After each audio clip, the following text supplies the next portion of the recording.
যে বিষয়টি নিয়ে বলতে চাচ্ছি সেই বিষয় এবং বিষয়ের বর্ণনাটার জন্য শব্দ চয়নের জন্য আমি আগেই ক্ষমা চেয়ে নিচ্ছি। আমাদের সমাজে জাতীয়ভাবে সেই যে স্লোগান দাঁড়িয়েছে সাউয়া মাউয়া ছিঁড়া ফেল, এখন এখানে একটি বিষয়, নারীর রাজনৈতিক বিষয়ে ক্ষিপ্ত হয়ে বক্তা নারীর শরীরের একটি অঙ্গ ছিঁড়ে ফেলার কথা বলছেন। তিনি পুরুষের সাপেক্ষে পুরুষের পুরুষাঙ্গ ছিঁড়ে ফেল এই কথাটা বলেননি।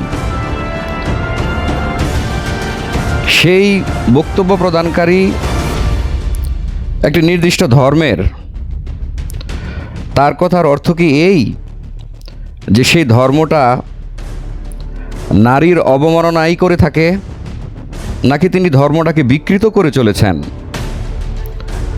বাস্তবিক আমাদের সমাজে নারী বিরুদ্ধতা একটি মৌলিক মগজগত পুরুষতান্ত্রিক ফেনোমেনা। যেমন সম্ভবত 2016 খ্রিস্টাব্দে হোলি আর্টিজান আক্রমণের সময়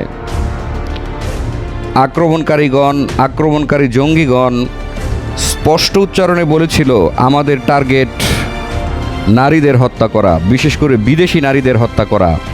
তাদের পর্যবেক্ষণে বিদেশি নারীদের দেখে দেখে আমাদের নারীরা ঘরের বাহির হয়েছে, কর্ম করছে, সুন্দর করে ছবি তুলে সামাজিক যোগাযোগ মাধ্যমে দিয়েছে, জীবনের গতিশীলতা প্রকাশ করছে।